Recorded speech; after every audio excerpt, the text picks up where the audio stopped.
அந்த பயிற்சிக்கு போறீங்கன்ற அந்த நேரம் இருக்கு இல்லையா, மக்களவை தேர்தல் முடியுது, பெர்சன்டேஜா ஒரு நம்பர் வந்திருந்தாலும் கூட தோல்விதான். இந்த மாதிரி சூழல்ல இந்த விமர்சனங்களை எதிர்கொள்ள அவர் ஊருக்கு போயிட்டாரு. 3 மாசம் நம்ம இந்த கட்சியை விட்டு தமிழ்நாட்டை விட்டு வெளியே இருக்கோம், இங்க எதுவும் நடந்துடாது, இல்ல உங்க இடத்துக்கு வேற யாரும் முயற்சி பண்ணிட மாட்டாங்க, இந்த மாதிரியான ஏதாவது நடந்திருக்கும். விஜய் மாநாடு பார்த்துட்டீங்க, அவர் பேசினாரு, தமிழக பாரதிய ஜனதா கட்சி சார்பில் இணைகிறதோ அந்த மாதிரி ஏதாவது இன்ட்ராக்ஷன் டாக்ஸ் ஏதாவது நடந்திருக்கும். அரசியலுங்கிறது ஒரு கடல், உங்களுக்கு தெரியும். துரோகிகள், பின்னாடி குத்துறவங்க, முன்னாடி குத்துறவங்க, அவருடைய வாழ்க்கையில் அது இருக்கத்தான் போகுது. நீங்கள் வழக்கமாக ஒரு பதில் சொல்கிற மாதிரியே சொல்லிட்டீங்க. நடக்கவே நடக்காது, நீங்கள் கிளம்பி போவோம். ஆதவர்ஜுனாவுக்கு அதே பதில் தான். ஆனால் நான் ஒரு தனிப்பட்ட நபருடைய பேர் எடுக்க விரும்பலைங்கன்னா, நயினார் நாகேந்திரனோட பேட்டி பார்த்துருக்கீங்க. அவர் ஓப்பனாகவே விஜய்க்கு அழைப்பு கொடுக்குறாரு. இல்லை, அவர் சொல்கிற ஒரு லாஜிக் இருக்கு இல்லையா, எல்லாரும் ஒருங்கிணைஞ்சு எதிர்த்தா மட்டும்தான் திமுகவை எதிர்க்க முடியும் அப்படின்னு. நாமளே அப்படி சொல்லி திமுக பெரிய பலம் பொருந்திய ஒரு இதை நான் சொல்ல விரும்பலைங்க. தனிப்பட்ட முறையில் என்ன வாய்க்கால் தகராறா, நாங்கள் சொன்ன பங்காளி பிரச்சனையா, இல்லை எனக்கும் ஸ்டாலின் ஐயாவுக்கும் கோபாலபுரத்தில் நாங்கள் கட்டின வீட்டுக்கு இடையில பஞ்சாயத்தாங்க. எப்போது ஏதாவது ஒரு தருணத்தில் அண்ணாமலை ஏன்டா இந்த அரசியலுக்கு வந்தோம் அப்படின்னு நினைச்ச ஏதாவது ஒரு தருணம்?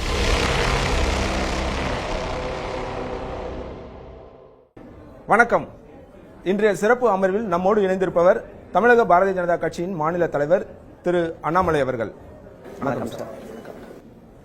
பெரிதா யாரும் அறியப்படாத ஒரு கிராமம் கரூர் மாவட்டத்தில் தொட்டம்பட்டி, இன்னும் சரியா சொல்றதுன்னா சின்ன தாராபுரம், அந்த மாதிரியான ஒரு கிராமத்திலிருந்து வந்த நீங்க சர்வதேச அளவில் ஒரு முக்கியமான பல்கலைக்கழகங்களில் ஆக்ஸ்போர்டு யூனிவர்சிட்டிக்கு போய் அங்க படிச்சதை எப்படி ஃபீல் பண்றீங்க? What is your feel? எப்படி இருக்குது சார்? என்னை பொறுத்தவரை கல்வி கற்பதற்கு வயது எப்பொழுதும் தடையாக இருக்கக்கூடாது என்று நினைப்பவன் நான். குறிப்பாக 40 வயதில் ஒரு பெரிய வாய்ப்பு, ஆக்ஸ்போர்ட் பல்கலைக்கழகத்தில் ஒரு 3 மாத காலம் ஒரு ஃபெலோஷிப் பயில்வதற்கு என்னுடைய மனதை பெருசாக விஸ்தாரம் பண்ணியிருக்கு சார். ஓப்பன் பண்ணியிருக்கு, பார்வைகள் விஸ்தாரமாக இருக்கிறது. மிக முக்கியமாக ஒரு மேல்தட்டு நாடுன்னு நம்ம சொல்லுவோம், western democracy, western country, develop country. அந்த நாடு எப்படி இந்தியாவை பார்க்குறாங்க, அவருடைய பார்வை இந்தியாவின் மீது எப்படி இருக்கு. அது ஆக்ஸ்போர்ட் பல்கலைக்கழகம் உங்களுக்கு தெரியும், இன்னைக்கு உலகத்தில் ரொம்ப ஓல்டஸ்ட் யூனிவர்சிட்டி, 1000 ஆண்டுகள் பழமையானது. இன்னைக்கு நிறைய நோபல் லாரேட்ஸ் இருக்கக்கூடிய ஒரு பல்கலைக்கழகம். அதே நேரத்தில் நாம் இங்கிருந்து நிறைய குறை சொல்லுவோம், ஆங்கிலேயர்களுடைய ஆதிக்கம் நம்ம மேலே அதிகமாயிருச்சு, அதனால தான் நம்ம வளர முடியல. அதெல்லாம் கூட அங்கே ஒரு 3 மாத காலம் அமர்ந்து பார்ப்பதற்கு ஒரு வாய்ப்பு. உண்மையை சொல்ல வேண்டும் என்றால் ஒரு பெரிய ஒரு புத்துணர்ச்சியோடு திரும்ப வந்திருக்கின்றேன். அந்த படிப்பு கிட்டத்தட்ட சுமார் ஒரு 3 மாசம் இருந்தது இல்லையா? யாரெல்லாம் கலந்துக்கிட்டாங்க? இது எல்லா ஆண்டும் கூட Chevening Gurukul fellowship for leadership excellence அப்படிங்கிற தலைப்பில் இது நடக்குதுங்க. இது அவங்க சைனாக்கு நடத்துறாங்க, ஆப்பிரிக்காவுக்கு வேறு வேறு பகுதிக்கு நடத்துறாங்க, இந்தியாவில் ஷெவ்னிங் குருகுல் ப்ரோக்ராமை நடத்துறாங்க. இந்தியாவில் ஒரு ஆண்டும் 10லிருந்து 12 பேர் அவங்க தேர்வு செய்கிறாங்க, 10 to 12 people. இந்த ஆண்டு 11 பேர் இருந்தாங்க, 12 பேர் தேர்வு பண்ணியிருந்தாங்க. ஒரு வெஸ்ட் பெங்காலை சார்ந்த IAS அதிகாரினால வர முடியலைங்க. பெரும்பாலும் இந்த கோர்ஸில் 50%, பாதிக்கு பாதி அரசு அதிகாரிகள் வருவாங்க, IAS, IPS, IFS. மிச்ச பாதி பொலிட்டீஷியன்ஸ், NGOs அவங்க வருவாங்க. ஒரு இன்டர்வியூ ப்ராசஸ் வச்சு செலக்ட் பண்ணி போகிறாங்க. இந்தியாவிலிருந்து வேறு வேறு இடத்துலேருந்து தேர்வு பண்ணுறாங்க, நாகாலாண்டிலிருந்து, மணிப்பூர்லேருந்து, டெல்லியிலிருந்து, எல்லா பகுதியிலிருந்தும் கூட. தமிழகத்தில் பணி செய்து இன்னைக்கு மத்திய அரசில் பொறுப்பில் இருக்கக்கூடிய IAS அதிகாரி ஒருத்தவங்க இருந்தாங்க, அவங்க பேர் ரோஹிணி, அவங்க இருந்தாங்க. சேலம் மாவட்ட ஆட்சியர், சேலம் மாவட்டத்தினுடைய முன்னாள் ஆட்சியர், இன்னைக்கு ரூரல் டெவலப்மெண்ட்னுடைய ஜாயிண்ட் செக்ரட்டரி, அண்டர் செக்ரட்டரியாக இருக்காங்க. ஸோ அதே போல் இந்தியாவுடைய எல்லா பகுதிக்கும் கூட ஒரு ரெப்ரஸன்டேஷன் கொடுக்குறாங்க. இதுக்கு முன்னாடி பேட்சில் காஷ்மீரில் இருந்திருந்தாங்க, கர்நாடகா, ஆந்திரா, அந்த மாதிரி. ஸோ உங்களுக்கு 11 பேர் அப்படிங்கிறனால எந்த மாநிலத்திலிருந்தும் அவங்களால தேர்வு பண்ண முடியாது. பட் நார்த் ஈஸ்ட்டுக்கு ஒரு பெரிய முக்கியத்துவம் கொடுக்குறாங்க. இதனுடைய நோக்கம் என்னன்னாங்க, இந்த 11 பேரும் ஒரு 3 மாத காலம் ஒரே வகுப்பறையில் நம்ம இருக்கும் பொழுது நமக்குள்ள கருத்து பரிமாற்றம் நிறைய நம்ம பண்ணிக்கலாம், நமக்குள்ள கத்துக்கலாம். அடுத்து உங்களுக்கு ஒரு பேராசிரியர் ஒரு விஷயத்தை எடுத்து பேசும்பொழுது அவர்கிட்ட இருந்து கத்துக்கலாம். ஏன்னா எல்லாருமே வேறு வேறு கோணத்தில் ஒரு விஷயத்தை பார்க்குறோம். ஒரு NGOலேருந்து வர்றவங்க ஒரு மாதிரி பார்ப்பாங்க, பாலிடிக்ஸ் ஒரு மாதிரி பார்ப்பாங்க, பிஸ்னஸ் ஒரு மாதிரி பார்ப்பாங்க. அப்போலோ மருத்துவமனையினுடைய ஒரு தலைமை மருத்துவரும் வந்திருந்தாங்க, CSR அண்ட் சஸ்டைனபிலிட்டி ஹெட் இருந்தாங்க. ஸோ எல்லாம் கூட ஒரே விஷயத்தை வேறு வேறு கோணத்திலே பார்க்கும்பொழுது நமக்கும் அவங்ககிட்ட இருந்து கற்றுக்கிறக்கு ஒரு வாய்ப்பு. IAS அதிகாரி எப்படி பார்க்குறாங்க, பொலிட்டிஷியனா எப்படி பார்க்குறோம். ஏன்னா இந்த பேட்சில் பார்த்தீங்கன்னா கிட்டத்தட்ட 3 IAS அதிகாரி, ஒரு IPS இருந்தாங்க, 4 பேர் இருந்தாங்க இந்த பேட்ச்லிங்க. ஸோ மொத்தமாக எல்லோருக்கும் எல்லாத்துக்கிட்ட இருந்து கற்றுக்கிறக்கு ஒரு வாய்ப்பு.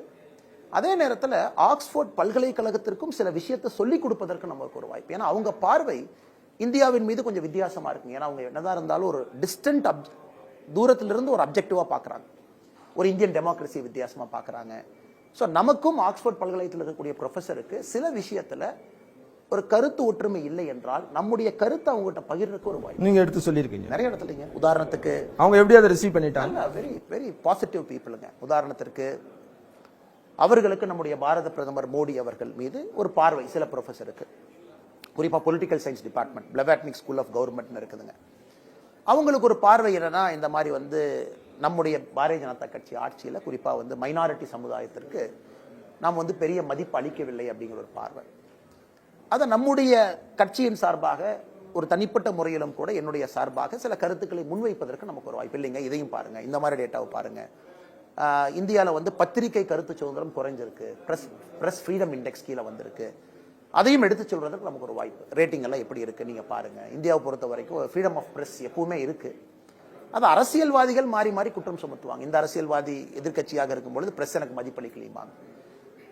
இன்டர்நேஷனல் லெவல் அதே நேரத்தில் இந்தியாவுடைய growth ஸ்டோரி, நம்முடைய வளர்ச்சி 10 ஆண்டுகள் நாம் எப்படி வளர்ந்திருக்கின்றோம் அதையும் பேசுவதற்கு ஒரு வாய்ப்பு. நான் முடிஞ்ச வரைக்கும் பொலிட்டிக்கலா வச்சுக்கிட்டேன். ஏன்னா என்னை பொறுத்தவரை நான் வெளியே ஒரு நாட்டுக்கு போகும் பொழுது நமக்கான வாய்ப்பு எப்படி இருந்தது? அதாவது நீங்க அங்க ஸ்பீச் கொடுக்குற மாதிரியோ இல்ல செமினார் மாதிரியோ அந்த மாதிரி ஏதாவது வாய்ப்பு இருந்ததா? கிளாஸ் ரூம் டிஸ்கஷன் ரெகுலரா நீங்க இருப்பீங்க. அதே நேரத்தில் சில பேராசிரியர்கள் என்னை பேச அழைத்திருந்தார்கள் அவங்களுடைய டிபார்ட்மெண்ட்டுக்கு. உதாரணத்துக்கு ப்ரொஃபசர் மாயா டியூடர் அவங்க கிளாஸ்ல அவங்க பாடம் நடத்தும் பொழுது எனக்கும் அவருக்கும் நிறைய கருத்து வேறுபாடுகள் இருந்துச்சு. ஏன்னா மோடி அவர்கள் மீது பார்வை அவங்களுக்கு வித்தியாசமா இருந்துச்சு, எனக்கு வித்தியாசமான பார்வை. ஒரு பெரிய ஆர்கியூமெண்டேட்டிவ் ஒரு கிளாஸ் அது. அதன் பிறகு அவங்களே அழைச்சாங்க, நீங்க வந்து என்னுடைய டிபார்ட்மெண்ட்ல பேசுங்க, எல்லாரும் முன்னாடி பேசுங்க, எல்லோருக்கும் இருக்கக்கூடிய கேள்விகள் உங்ககிட்ட கேட்கட்டும். ஸோ அவங்க வந்து ரொம்ப ஸ்பிரிட்டடுங்க. அங்கே ஒரு ப்ரொஃபஸரை பொறுத்த வரைக்கும், நம்ம இந்தியாவிலேயே அந்த மாதிரி இருக்கிறாங்க, ஒரு ப்ரொஃபஸரை பொறுத்த வரைக்கும் ஸ்போர்ட்டிவா இருக்கிறாங்க. கருத்து ஒற்றுமை இல்லை என்றாலும் கூட நம்ம கருத்துக்களை நம்ம ஆணித்தரமா வைக்கலாம் ஒரு சிவிலைஸ்டு பேனர்ல. அதே நேரத்தில் எனக்கு university of Glasgow, King's college, London school of economics, இந்த எல்லா பல்கலைக்கழகத்திலும் பேசுவதற்கு ஒரு வாய்ப்பு மாணவர்களோட, ஆசிரியர்களோட. ஒட்டுமொத்தமாக ஒரு நல்ல கருத்து பரிமாற்றமா நான் பார்க்குறேன்.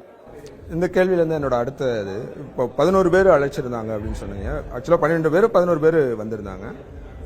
அந்த 11 பேருக்கு குறிப்பா நம்ம தமிழ்நாட்டில் இருந்துன்னா ரோகிணியை சொல்லலாம். மாவட்ட ஆட்சியராக இருந்தவங்க ரோகிணியை சொல்லலாம். அவங்களுக்கெல்லாம் கிடைக்காத ஒரு ஊடக வெளிச்சமோ அல்லது அவங்க பேசுபொருளா ஆகாத நிலையில திரு அண்ணாமலை மட்டும் தொடர்ச்சியா அந்த விஷயத்துல இந்த மாதிரி லண்டன் போறாரு. அது வந்து போகும்போது இல்ல, ஒரு கிட்டத்தட்ட ஒரு மாசத்துக்கு முன்னாலேயே அது தொடர்பான பேசுபொருளா ஆக ஆரம்பிச்சது இல்லையா? அது ஆக்சுவலா அது விமர்சனமும் ஆச்சு. இல்ல, இது புதுசு இருந்தாங்க. ஒரு அரசியல்வாதி, ஒரு பொறுப்பில் இருக்கக்கூடிய அரசியல்வாதி 3 மாதம் விடுப்பெடுத்து போவது அரிதுங்க ஜென்ரலா. ஏன்னா IAS IPS அதிகாரிகளுக்கு ரெகுலரா போவாங்க. அவங்க பாத்தீங்கன்னா ஹார்வர்ட் வரைக்கும் போறாங்க. கவர்மெண்ட் ஆஃப் இந்தியா ப்ரோக்ராம்ஸ் இருக்குதுங்க. அதை நாம் வந்து டொமஸ்டிக் ஃபண்டட் ஃபாரின் ட்ரைனிங் நம்ம சொல்றோம். மத்திய அரசே அதிகாரிகள் எல்லா பக்கம் அனுப்புறாங்க. வருஷத்துக்கு பாத்தீங்கன்னா 100 IAS ஆபீசர்ஸ் போறாங்க. ஆனா அரசியல்வாதி போவது கொஞ்சம் அரிது. அது மக்களுக்கு ஒரு ஒரு ஒரு வித்தியாசமா இருந்துச்சு. என்ன இவர் போறாரு, என்ன காரணம்? அதே நேரத்தில் தமிழக பாரதிய ஜனதா கட்சியில ஒரு தலைவராக இருக்கும் பொழுது நாம் போவதும் இன்னொரு விதமான கருத்து. இல்ல, அதான் நீங்க எதுக்கு போறாங்க, ஏன் போறாங்க? கரெக்ட். அந்த பயிற்சிக்கு போறீங்கன்ற அந்த நேரம் இருக்கு இல்லையா? மக்களவை தேர்தல் முடியுது. மக்களவை தேர்தலில் பாஜகவுக்கு பெரிய எதிர்பார்த்த அளவுக்கு வெற்றி கிடையாது, பெரிய தோல்வி இருந்தது அப்படின்னு சொன்னீங்க. பெர்சன்டேஜா ஒரு நம்பர் வந்திருந்தாலும் கூட தோல்விதான். ஸோ இந்த மாதிரி சூழல்ல இந்த விமர்சனங்களை எதிர்கொள்றதை தவிர்த்து அவர் ஊருக்கு போயிட்டாரு, இல்ல ஒரு பிரேக் எடுத்துட்டாரு அப்படின்ற மாதிரியான விமர்சனங்கள். ஆனா ஒரு விஷயத்தை நல்லா புரிஞ்சுக்கணுங்க. அதாவது நான் எப்பொழுதுமே படிப்பதற்கு போன ஆண்டு ஆஸ்பென் போனேன், யூஎஸ்ல இதே மாதிரி பண்ணேன். அது நிறைய பேருக்கு தெரியாது. சாண்டியாகோ போயிருந்தேன். ஒரு வார காலம் சாண்டியாகோல ஆஸ்பென் ஃபெலோஷிப்பை பண்ணேன். போன ஆண்டு இன்னும் பல ஷார்ட் டேர்ம் ட்ரைனிங் நான் போயிட்டே இருக்கேன். என்னை பொறுத்தவரை படிச்சுக்கிட்டே தான் இருக்கேன், எங்கேயும் நான் நிறுத்தது கிடையாது. இரண்டாவது, இது பிரதமருடைய அனுமதியோடு நான் போறேன். ஏன்னா ஒரு மாநில தலைவரா நீங்க வந்து 3 மாதம் அந்த பொறுப்பிலிருந்து போறோம் அப்படின்னா பிரதமருடைய அனுமதி வேணும். எங்கள் எல்லோரையும் பொறுத்த வரைக்கும் பாரதிய ஜனதா கட்சி 2024 பெற்றிருப்பது வெற்றி தான் எங்களை பொறுத்த வரைக்கும். ஒரு படிக்கட்டு ஏறி இருக்கும். தேர்தல் வெற்றி என்பது அடுத்து நடக்கும், ஒரு ஸ்டெப் போட்டிருக்கும். அதனால கட்சியை பொறுத்தவரை நாங்கள் யாரும் எதையும் தோல்வியா பார்க்கலீங்க. 3 அப்படிதான் அகில இந்திய தலைமையிலிருந்து ஒருமித்த கருத்து. 4வது, இதுக்கு முன்னாடி ஒருத்தவங்க போகல அப்படிங்கறக்காக நான் போறது எப்படி தப்பா இருக்கும்? இதுக்கு முன்னாடி யாருமே போல, அது அவங்களுடைய தனிப்பட்ட வெறுப்பு. பட் அந்த பொறுப்பிலிருந்து நான் சென்று படிக்க வேண்டும் என்று நினைப்பது எந்த விதத்திலும் தவறு இல்லை என்பது என்னுடைய கருத்து. 5வது, இது வந்து 1 வருஷத்துக்கு முன்னாடி அப்ளை பண்ணதுங்க. இது வந்து 1 வாரம் கிடையாது. நீங்க 1 இயர் முன்னாடி அப்ளை பண்ணி அவங்க அப்ளிகேஷன், ஆயிரக்கணக்கான அப்ளிகேஷனை ஃபில்டர் பண்ணி நூற்றுக்கணக்கான நபர்களை இன்டர்வியூ பண்ணி அப்புறம் ஆஃபர் கொடுக்குறாங்க. நான் லோக்சபா எலெக்ஷனுக்கு முன்பே புதுடெல்லியில் இருக்கக்கூடிய பிரிட்டிஷ் ஹை கமிஷன்ல போய் இன்டர்வியூ அட்டன் பண்ணிட்டு வந்தேன். ஒரு 3 ப்ரொஃபசர்ஸ் வருவாங்க, அவங்க இன்டர்வியூ பண்ணுவாங்க எதற்காக இந்த வேணும். ஸோ லோக்சபா எலெக்ஷனுக்கு முன்னாடி இன்டர்வியூ அட்டன் பண்ணிட்டேன். லோக்சபா எலெக்ஷனுக்கு அப்புறம் என்னுடைய முடிவு எப்படி இருந்தாலும் கூட இதை இந்த நேரத்தில் படிக்கணும். 40 வயசுல நம்ம போகணும். அதன் பிறகு அரசியல் சூழ்நிலை மாறலாம், நமக்கு நேரம் கிடைக்குமான்னு தெரியலீங்க. அதனால இது 1 ஆண்டு காலத்திற்கு முன்பு அப்ளை பண்ணி, இப்போ உதாரணத்துக்கு தமிழ்நாட்டில் இந்த வருஷம் நிறைய அப்ளை பண்ணிருக்காங்க. நீ வெப்சைட் போனவே தெரியும். It's 1 year process. நீங்க அப்ளை பண்ணி 1 ஆண்டு காலம் கழித்து அவங்க ரிசல்ட் கொடுப்பாங்க. அதனால என்னை பொறுத்தவரை இது ஏற்கனவே பிளான் பண்ண ஒரு விஷயம் தான். இல்லை, நீங்கள் அந்த பயிற்சிக்கு போனால் அந்த சூழல் இருக்கு இல்லையா? இப்போ 3 மாதம் ட்ரைனிங் அப்படின்றது, ஒரு மாநில தலைவராக இருக்கீங்க, ஒரு மாநில தலைமையில் இருக்கீங்க. 3 மாதம் ட்ரைனிங் அப்படின்றது உண்மையில ஒரு துணிச்சலான முடிவாக நான் நினைக்கிறேன். எப்படி அப்படின்னா, நீங்கள் அந்த மாதிரி எதுவும் யோசிக்கலையா? இப்போ 3 மாதம் நம்ம இந்த கட்சியை விட்டு, தமிழ்நாட்டை விட்டு வெளியே இருக்கோம், நாட் ஒன்லி இந்தியாவில் வெளிநாட்டில் இருக்கோம் அப்படின்னும் போது இங்கே எதுவும் நடந்துடாது, இல்லை உங்கள் இடத்துக்கு வேற யாரும் முயற்சி பண்ணிட மாட்டாங்க, இந்த மாதிரியான ஏதாவது நடந்திருக்கும் அப்படி ஏதாவது? ஆனால் எனக்கு வந்து பிரதமர் மோடி அவர்கள் ஒரு பெரிய இன்ஸ்பிரேஷனுங்கண்ணா. அவர் 91 வந்து இதே மாதிரி அமெரிக்கா போனாங்க பிரதமர் அவர்கள். 1 மாத காலம் அன்னைக்கு அவங்க பிஜேபியில் ஒரு காரியகர்த்தனா இருந்தாங்க.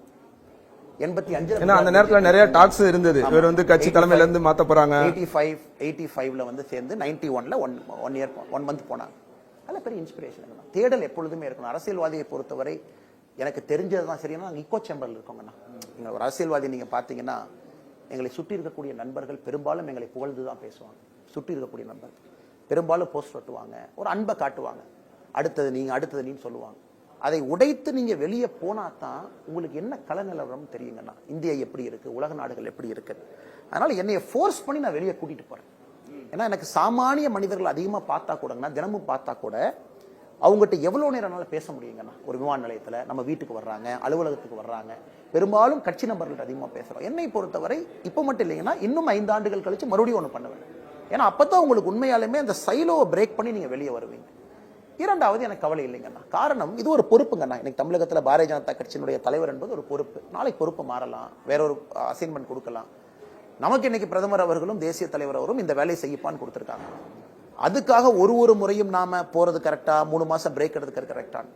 இப்ப எனக்கு தகவல் என்ன வந்திருக்காங்கன்னா, நிறைய பொலிட்டீஷியன்ஸ் அடுத்த பேட்சுக்கு அப்ளை பண்ணிருக்காங்க. எல்லாரும் போகணும்னு நினைக்கிறாங்க. அது எனக்கு ஒரு சந்தோஷம். நிறைய அரசியல்வாதிகள் போங்க, கத்துக்கிட்டு வாங்க. ஊடக நண்பர்கள்ட்ட நம்ம பேசுறோம், ஒரு இன்டெலிஜென்ட் கான்வர்சேஷன், ஒரு நல்ல ஒரு ஆக்கப்பூர்வமான அரசியலை பேசுவோம், இந்த பழைய அரசியல்ல இருந்து வெளியே வருவோம். அதற்கு இது போன்ற கோர்ஸ் ஹெல்ப் பண்ணுங்கிறது நம்பிக்கைங்க சார். 3 மாத கால பயிற்சி முடிஞ்சிருக்கு இல்லையா? சர்வதேச அரசியலை பத்தி அதுல படிச்சிருக்கீங்க. உங்களுக்கு என்ன மாதிரியான கூடுதல் தெளிவு கிடைச்சிருக்கு? தமிழக அரசியலோட அதை எப்படி ஒப்பிட்டு பாக்குறீங்க? இன்னைக்கு நீங்க எந்த அரசியல் எடுத்தாலும் கூட, தமிழக அரசியலாக இருந்தாலும் கூட சர்வதேச அரசியல் கலந்துருக்குங்கண்ணா. உதாரணத்துக்கு நம்ம இலங்கை பிரச்சனையை பேசுறோம், மீனவர்கள் பிரச்சனை. ஏன் இன்னைக்கு இருக்கக்கூடிய இலங்கை அதிபர் வந்தாரு, அது ஒரு சர்வதேச அரசியல். ஏன் மக்கள் வந்து ஒரு 3% வாக்கு இருந்த ஒரு மார்க்சிஸ்ட் கட்சிக்கு இன்னைக்கு இவ்வளவு வாக்களித்து மாநிலத்தினுடைய அந்த நாட்டினுடைய ஆளுநராக கொடுத்திருக்காங்க. there is a international politics behind it. எனக்கு இந்தியாவை பொறுத்த வரைக்கும் ஜியோ பாலிடிக்ஸா இந்தியாவுடைய ஸ்டாண்ட் எப்படி இருக்கு? நம்ம ஒரு பக்கம் பாத்தீங்கன்னா நெய்பர்ஸ் எல்லாமே பிரச்சனைக்குரிய நெய்பர்ஸ் இருக்காங்க, பாகிஸ்தான்ல இருந்து பங்களாதேஷ்ல இருந்து. நம்ம எப்படி கையாளணும், அவங்க பார்வை எப்படி இருக்கு? அதெல்லாம் தாண்டிங்கன்னா ரஷ்யா உக்ரைனை பொறுத்த வரைக்கும் ஒரு புதுவிதமான பார்வை. நம்ம சொல்றோம் இந்தியா ஒரு நியூட்ரல் பவரா, நம்ம சென்டர் ஸ்டாண்ட் எடுத்திருக்கோம், யாருக்கும் சப்போர்ட் பண்ணாம. ஏன் அதை பண்றோம்? எனக்கு நிறைய இடத்துல தெளிவுபடுத்தக்கூடிய வாய்ப்புங்கண்ணா. இன்னைக்கு ஃபாரின் பாலிசி நாட்டினுடைய டொமஸ்டிக் பாலிடிக்ஸ் மேல ஒரு பெரிய தாக்கத்தை ஏற்படுது. இந்த 2024 தேர்தல் பாத்தீங்கன்னா நிறைய விஷயங்கள், உக்ரைன்ல சண்டை வருது, இத்தனை குழந்தைகளை திரும்ப கொண்டு வர்றோம், ஆயில் இவ்வளவு ஆயில் ஏன் வாங்குறோம், எதற்காக ஆயில் இவ்வளவு காசு கொடுக்கிறோம், எல்லாமே சர்வதேச அரசியல் தானுங்கண்ணா. அது ஒரு பார்வை. 2வதுங்கன்னா மிக முக்கியமானது, the British liberal democracy is very different. அவங்க அரசியலை பார்ப்பதில்லை. ஏன்னா 650 MP இருக்காங்க, 8.5 கோடி மக்கள் தொகை இருக்கக்கூடிய நாடு, 650 MP. ஒரு எம்பிக்கு சராசரியாக 80,000, 1 லட்சம் பேர் ஓட்டு போடுறவங்க ஒரு 70,000 பேர். இந்தியாவில் பார்த்தீங்கன்னா 12 லட்சம் பேர், நம்ம கோயம்புத்தூர்ல இருக்கிறோம், 14-15 லட்சம் பேர் ஓட்டு போடுறாங்க. அதனால அவங்க அந்த எம்பிட்ட இன்டராக்ட் பண்ணும்போது அவங்க டெமோக்ரஸி உண்மையாலுமே பெர்ஃபெக்டா இருக்குங்கண்ணா. எல்லாருமே அக்கௌண்டபிளா இருக்காங்க. இந்தியாவில் அது இன்னும் இல்லை. பஞ்சாயத்து தலைவர்கள் தேர்தல் சரியா நடக்குதா? இல்ல. ஓவராலா நான் சொல்றேங்கண்ணா, நம்முடைய நாடு டெமோக்ரஸியை பொறுத்தவரை நம் பெரிய நாடாக இருந்தாலும் கூட இப்பதான் ஆழமாயிட்டு இருக்கோம், கீழே போயிட்டு இருக்கோங்கண்ணா. எல்லா சமுதாயத்திற்கும் வாய்ப்பு இருக்கா? முழுமையா இல்ல, நிறைய வரணும். இன்னைக்கு தமிழ்நாட்டில் அதிகமா நம்ம பேசுறது பட்டியலின சகோதர சகோதரிகள் அரசியல் அதிகாரத்தில் இருக்காங்களா? உண்மையான ரெப்ரசன்டேஷன் இருக்கா? இல்லை. இந்தியா முழுவதும் தமிழகம் எல்லாம் சேர்ந்து நான் அந்த இடத்துல அரசியல் பேச விரும்பலைங்கன்னா அதுக்கான தொகுப்பு இல்லை. அதுவும் செய்யணும். பெண்களுக்கு வாய்ப்பு, பெண்களுக்கு வாய்ப்பு, பெண்களுக்கு உண்மையாலுமே வாய்ப்பு கொடுக்குறோமா இல்லைங்கன்னா அது பற்றி பேசுறதுக்கு ஒரு வாய்ப்பு, இதெல்லாம் கூட ஒரு புதிய பார்வை. இந்த தமிழக அரசியல், நீங்க படிச்சது சர்வதேச அரசியல்ன்றனால ஒரே ஒரு அரசியல் கேள்வி மட்டும். விஜய் மாநாடு பார்த்துருப்பீங்க, அவர் பேசினாரு ஆட்சியிலும் பங்கு அதிகாரத்திலும் பங்குன்னு, கிட்டத்தட்ட அந்த லைன்ல தான் அவரும் பேசினாரு. கூட்டணி ஆட்சி அமைக்கப்படும் அப்படின்னு ரொம்ப ஓப்பனா ஒரு அறிக்கை விட்டார் இல்லையா? அதன் பிறகு தமிழக பாரதிய ஜனதா கட்சி சார்பில் நீங்க அவரோட இணைகிறதோ அல்லது அவங்க தரப்புல இருந்து யாராவது உங்ககிட்டயோ அந்த மாதிரி ஏதாவது இன்டராக்ஷன் டாக்ஸ் ஏதாவது நடந்திருக்கா? நாம உங்களுக்கு தெரியும், யுவர் சீனியர் ஜேர்னலிஸ்டுங்க ஐயா, முதலாக தமிழகத்துல நம்முடைய கூட்டணியில 2026 கூட்டணி ஆட்சின்னு சொல்லும் போது நிறைய பேர் வித்தியாசமா பார்த்தாங்க. திருச்சியில நம்ம சொன்னோம் இல்ல, கேட்டுங்க, பாசிபிளா சும்மா வெற்று வாய்ப்பேச்சாங்க. தமிழ்நாடு அரசியல் களம் அதை நோக்கி போகுதுங்க. ஏன்னா நிறைய மக்களுடைய குரலாக இன்னைக்கு அரசியல் கட்சிகள் இல்லை. இன்னைக்கு இருக்கக்கூடிய கட்சிகள் எல்லா மக்களுடைய குரலா இருக்கா? இல்லை. புது கட்சிகள் வரும்போது குரலா இருக்குமா? இருக்கலாம். அதனால் 2026 பொறுத்த வரைக்கும் சோசியல் மீடியா எலெக்ஷன், எல்லோரும் தெளிந்து ஓட்டு போட போறாங்க. எல்லா ஜாதிகளுக்கும் பிரதிநிதித்துவம் இருக்கணும், அதே நேரத்தில் எல்லா ஏரியாவுக்கும் பிரதிநிதித்துவம் இருக்கணும். வித்தியாசமான அரசியல் நான் பார்க்கிறேன். அதனால 2026 யார் ஆட்சி அமைத்தாலும், ஏன்னா ஏற்கனவே நான் சொன்னது போல ஒரு அரசியல் நாங்கள் பேச விரும்பலைங்க. எனக்கு பாரதிய ஜனதா கட்சி தலைமையிலான கூட்டணி அமைக்க வேண்டும் என்கின்ற ஆசை. யார் அமைத்தாலும் அது கூட்டணி ஆட்சியாக மட்டும்தான் இருக்கும். ஏன்னா களம் மாறிடுச்சுங்க. இரண்டாவது, விஜய் அவர்களை பொறுத்தவரை நான் வரவேற்கின்றேன். ஒரு உச்சத்தில் இருக்கக்கூடிய நடிகர் அரசியலுக்கு வரணும்னு நினைக்கிறாங்க. பட் அரசியலுங்கிறது ஒரு கடல், உங்களுக்கு தெரியும். நீங்க பல அரசியல்வாதிகளை பார்த்துருக்கிறீங்க, ஏற்றத்தை இறக்கத்தை பார்த்துருக்கிறீங்க. விஜய் அவர்களும் அதை பார்க்கத்தான் போறாங்க. ஏற்றம் இறக்கம், துரோகிகள், பின்னாடி குத்துறவங்க, முன்னாடி குத்துறவங்க, சந்தோஷமான நிகழ்வுகள், அவருடைய வாழ்க்கையில் அது இருக்கத்தான் போகுது. அதனால அரசியல் இஸ் லாங் ரன்னுங்க. நான் விஜய் அவர்கள் ஏதோ 2026 தேர்தலா பார்க்கல. ஏன்னா ஒரு தேர்தலில் யாரும் எதையும் மாற்ற முடியாதுங்க. Long run. கலைஞர் கருணாநிதி ஐயா எத்தனை முறை முதலமைச்சராக இருக்கிறாங்க. அவருடைய லைஃபை பார்க்கும்போது இதை கண்டினியூட்டி பார்க்குறீங்க. ஜெயலலிதா அம்மா அவர்கள் அல்லது புரட்சி தலைவர் எம்ஜிஆர் ஐயா அவர்கள். அதனால் நான் வர்றவங்க எல்லாம் லாங் டேர்ம் இருக்கட்டும் நான் விரும்புறேன். நான் மனதார வாழ்த்துறேன், நினைக்கிறேன். Let them stay in politics for long term. ஒரு எலெக்ஷன் வேண்டாம், வெற்றி தோல்வியோ அடுத்த எலெக்ஷன், வெற்றி தோல்வியோ அடுத்த எலெக்ஷன். ஒரு 15 வருஷம் டைம் ஃப்ரேம் எடுத்து பார்த்தாங்கன்னா இன்னைக்கு இருக்கக்கூடிய இந்த அரசியல் டீம் மாற்ற முடியுங்கிற நம்பிக்கை இருக்கு. ஏன்னா அண்ணன் சீமான் அவர்கள் இருக்கிறாங்க, ஆணித்தரமான சில கருத்துக்கள் அண்ணன் வைக்கிறாங்க, ஏத்துக்கவங்க இருக்கிறாங்க, ஏத்துக்காம இருக்கிறாங்க. விஜய் அவர்கள் புதுவிதமான ஒரு விஷயத்த சொல்றாங்க. திராவிட கட்சிகள் ஆளுகின்ற கட்சி, ஆண்ட கட்சி ஒரு விஷயத்த சொல்றாங்க. பாரதிய ஜனதா கட்சி நாங்க ஒரு விஷயத்த சொல்றோம். பாட்டாளி மக்கள் கட்சி எல்லாம் இருக்கிறாங்க. அதனால் இவங்க எல்லோரும் ஒருமித்த கருத்து என்னன்னா தமிழ்நாடு முன்னேற வேண்டும். எங்களுக்குள்ள ஐடியாலஜிக்கல் டிஃபரன்சஸ் இருக்கலாங்கன்னா, அதனால 15 இயர் டைம் ஃப்ரேமுக்கு எல்லாருக்கும் ஸ்டேயிங் பவர் இருக்கட்டும். அதே போல திராவிட கட்சிகளும் புதியவர்களுக்கு வாய்ப்பு கொடுக்கணும். ரொம்ப முக்கியங்கன்னா பாலிடிக்ஸ்ல new people have to keep coming. பெண்கள் நிறைய வரணும். தமிழ்நாடு இன்னைக்கு பாத்தீங்கன்னா வாக்காளர்கள்ல 3,19,00,000 பேர் பெண்கள், 3,09,00,000 பேர் தான் ஆண்கள். வாக்காளர்கள் பெண்கள் அதிகம், ஆனா பெண்கள் எத்தனை பேர் இருக்காங்க? ரொம்ப குறைவா இருக்கு. இது எல்லா அண்ணன் விஜய் அவர்களா இருக்கட்டும், சீமான் அவர்களா இருக்கட்டும், அதிமுக திமுக நாங்களாக இருக்கட்டும், இதை முன்னிலைப்படுத்தி அரசியல் செய்ய வேண்டும் என்னுடைய ஆசை.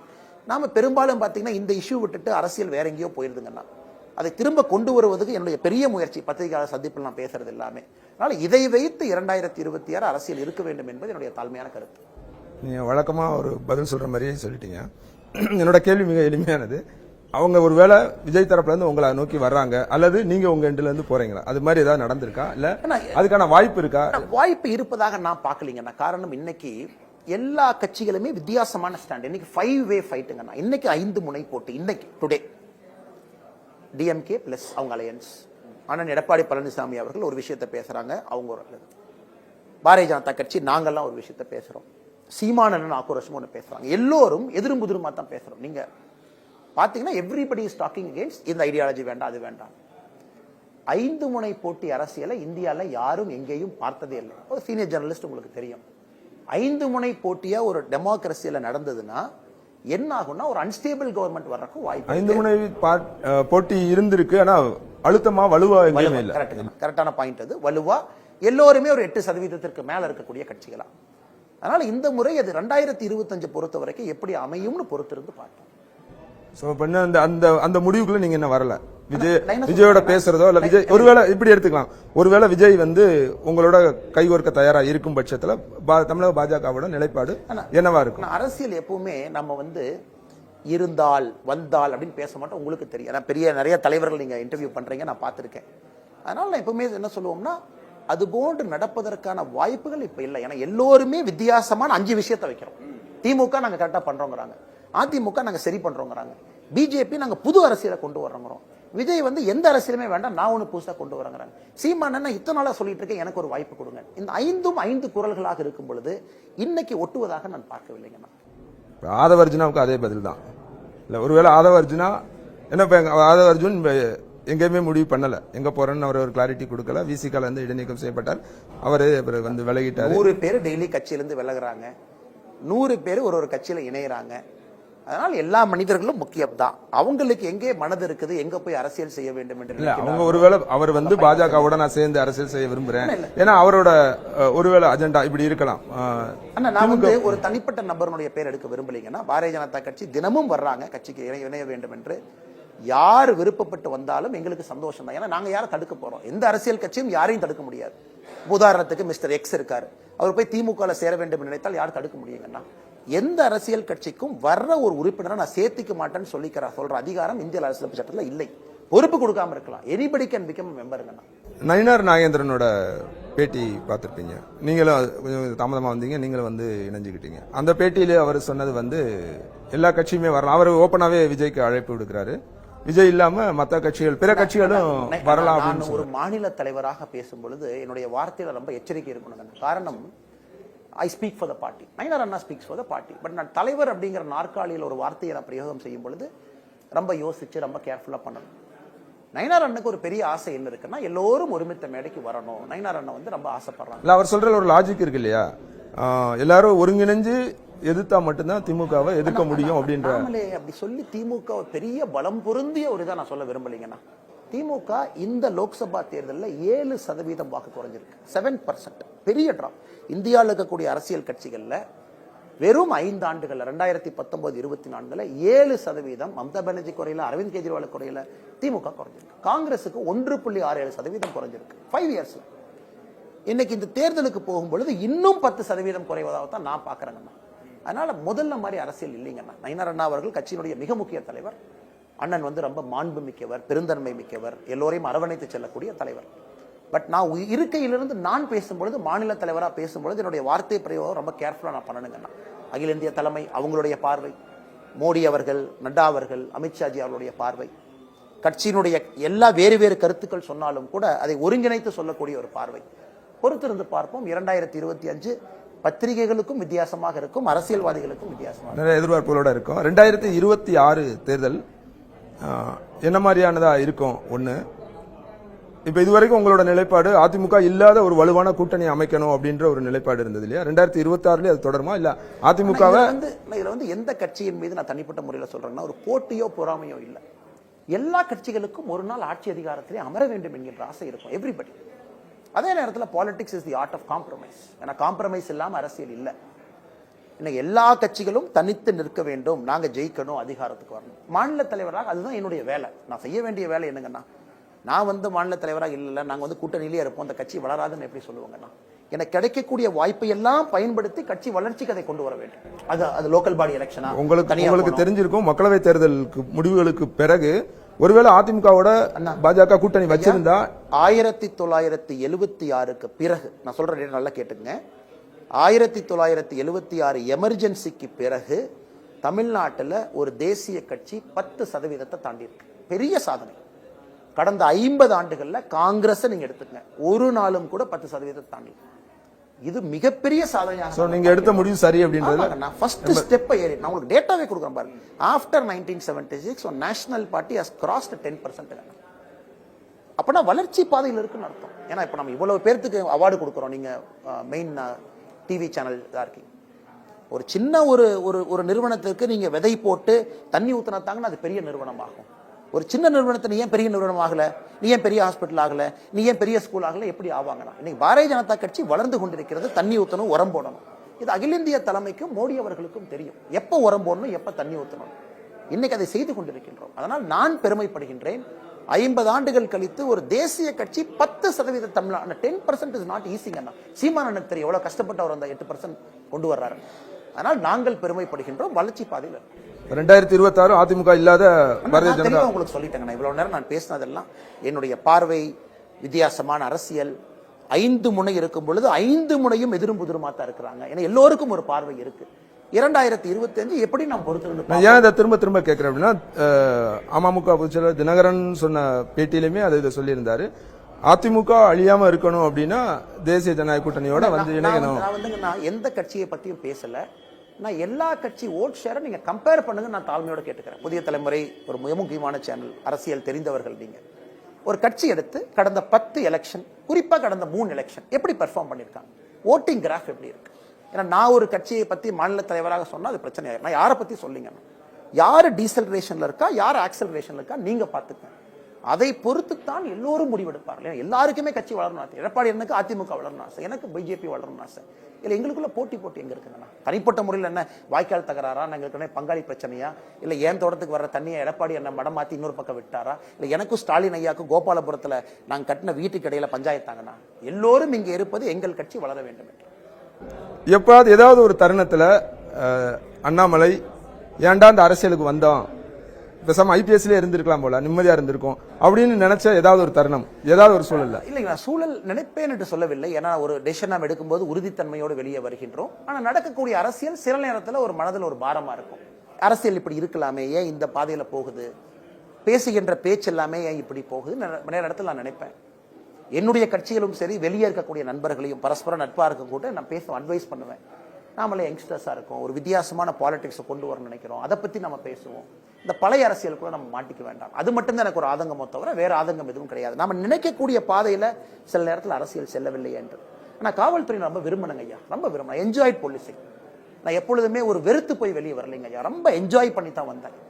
வெளியே எதுக்கு வந்தாங்க ஐயா, காவல்துறை நண்பர்கள் ஒரு கிரைம் நடந்த பிறகு நீங்க பிடிக்கிறீங்க. அரசியல்வாதியாக இருக்கும்போது அந்த குற்றம் நடப்பதை உங்களால தடுக்க முடியும், ஒரு பாலிசி மெஷர். அதுதான் நோக்கமோ தவிர ஒரு பவரோ இவரோ அந்த மாதிரி நான் பார்க்கல. இல்ல அதை செய்ய முடிஞ்சதா? இப்ப எத்தனையோ விஷயங்கள் என்னால செய்ய முடியுதுங்க. மோடி ஐயா அந்த அதிகாரமும் அனுமதியும் ஒரு தொண்டனுக்கு கொடுத்திருக்கிறாங்க தமிழக பாரதிய ஜனதா கட்சி சார்பாக. நீங்க பாருங்க, இந்தியால பாருங்க எத்தனை இடத்துல ஒரு பாரதிய ஜனதா கட்சி தலைவர் மோடி ஐயா கடிதம் எழுதி ஐயா ஒரு 45,000 கோடி சென்னை கொடுங்க அல்லது நாக்பூர் கொடுங்க எல்லாம் கேட்க மாட்டாங்க. ஏன்னா எங்களுக்கு தெரியும் மோடி ஐயா செய்வாங்க. இருந்தும் நாங்க செய்யறோம். டங்ஸ்டன் சுரங்கம் தைரியமா நாங்க ஒரு ஸ்டாண்ட் எடுக்கிறோம், இது வேண்டாம். மீத்தேன் ஹைட்ரோ கார்பன் ஸ்டாண்ட் எடுக்கிறோம், இது வேண்டாம். கர்நாடகா இல்ல அது இப்ப டங்ஸ்டன் நீங்க சொன்னதுனால அந்த கேள்வி. டங்ஸ்டன்லயே கூட நீங்க போய் பார்த்துட்டு வந்தீங்க, பேசிட்டு வந்தீங்க. இது வரைக்கும் ஒரு உறுதியான அல்லது இறுதியான உத்தரவு அங்க இருந்து வரவே இல்லை. இப்ப பார்லிமெண்ட் செஷன்ல இருக்காங்க, ஒரு அமைச்சர் இருந்து எல்லாரும் பாராளுமன்றத்துக்குள்ள மாட்டிக்கிட்டு இருக்காங்க. நீங்க பாக்குறீங்க, முழு நேரம் அங்கதான் டிபேட் டிஸ்கஷன் ஒத்தி வைக்கிறாங்க எல்லாமே. அமைச்சர் அவருக்கு மூச்சு விடுவதற்கு அவருக்கு நேரம் இல்லைங்கன்னா பார்ட்டி விப்பு கொடுக்குறாங்க, ஒரே நாடு ஒரே தேர்தலுக்கு ஓட்டு போடுங்க. இன்னைக்கு துறை ரீதியான நடவடிக்கையும் அமைச்சர்கள் உள்ள இருக்கிறாங்க, எல்லாருமே இந்த வேலை செய்யறாங்க. அதனால் நான் உறுதியளித்தது இது நடக்காதுங்க, அது முடிஞ்சு போச்சு.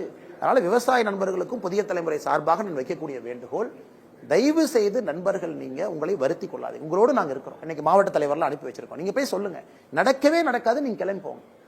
நடந்தால் பொறுப்பு நான் ஏத்துக்கிறேன். இல்லவே இல்லை, நீங்க தைரியமா போங்க, நான் பொறுப்பு ஏத்துக்கிறேன். இல்லை, இவ்வளவு தூரம் நாங்க தைரியமா சொல்றோம், நீங்க தயவு செஞ்சு போங்க. It's a matter of technical processing அவங்க பண்ணணும். இதை விட வெளிப்படையாக ஒரு அதிகாரம் இல்லாத ஒரு அண்ணாமலை எப்படி சொல்லுவாங்கன்னா, ஒரு கட்சியினுடைய பிரதிநிதி நானு, கட்சியினுடைய தொண்டன் நானு, அமைச்சர் இல்லை. அதனால் உறுதியாக அது நடக்காது. அமைச்சர் ரொம்ப தெளிவா சொல்லியிருக்கிறாங்க, நல்ல முடிவு வரும் என்று சொல்லி இருக்கின்றோம். 2024 புத்தாண்டு பிறந்தப்ப உங்களுக்கு என்ன ரெசல்யூஷன் இருந்தது? இந்த ஆண்டு இந்த இதெல்லாம் நான் செய்யணும், இப்படி எடுத்துட்டு போகணும் அப்படின்ற மாதிரியான ஏதாவது ரெசல்யூஷன் இருந்ததா? அது முழுமையா செஞ்சுட்டோம் அப்படின்னு நீங்க நினைக்கிறீங்களா? 2025 பிறக்க போகுது. இந்த புத்தாண்டுல உங்களோட ரெசல்யூஷன் என்னவா இருக்கு? டிசம்பர்ல வந்தானே பழைய ரெசல்யூஷன்லாம் ஞாபகப்படுத்துறீங்க பாருங்க சார். ஒரு ஆண்டும் கூட ரெசல்யூஷன் நான் புத்தாண்டு எடுப்பேன், எல்லா நாளுமே எடுப்பேங்க. ஸ்மால் கோல்ஸ் எழுதிக்குவேன், சின்ன குறிப்புகள் அப்பப்போ டைரியில் ஞாபகம் வரும்போது எழுதி வச்சுக்குவேன். கொஞ்சம் கீழ் மட்டத்தில் நம்முடைய கட்சி தொண்டர்களுடைய திருமணத்திற்கு அதிகமாக போகணும் அப்படிங்கிற ஆசை எனக்கு ஒரு பெரிய குற்ற உணர்ச்சி என் மனசுல. கட்சி தொண்டர்கள் திருமணத்துக்கு அதிகமாக போக முடியல. டெல்லி கூப்பிடுறாங்க, இங்கே கூப்பிடுறாங்க, அங்கே கூப்பிடுறாங்க. அது முக்கியமாக முகூர்த்த நாள் 7-8 முகூர்த்தம், அதை பண்ணணும். ஓரளவுக்கு அச்சீவ் பண்ணியிருக்கதா நான் பார்க்குறேன் சார், ஃபுல்லாக நான் அச்சீவ் பண்ணல. இரண்டாவது, சகிப்புத்தன்மையும் பொறுமையும் அதிகமாக இருக்கணும் அப்படின்னு எனக்கு நானே எடுத்துக்கிட்ட ஒரு முடிவு. இன்சல்ட் எல்லாமே இருக்கட்டும், பட் பொறுமை எனக்கு நான் எடுத்துக்கிட்டது. மூன்றாவது, பத்திரிகை நண்பர்கள் அவங்க ஒரு வேலையை செய்கிறாங்க.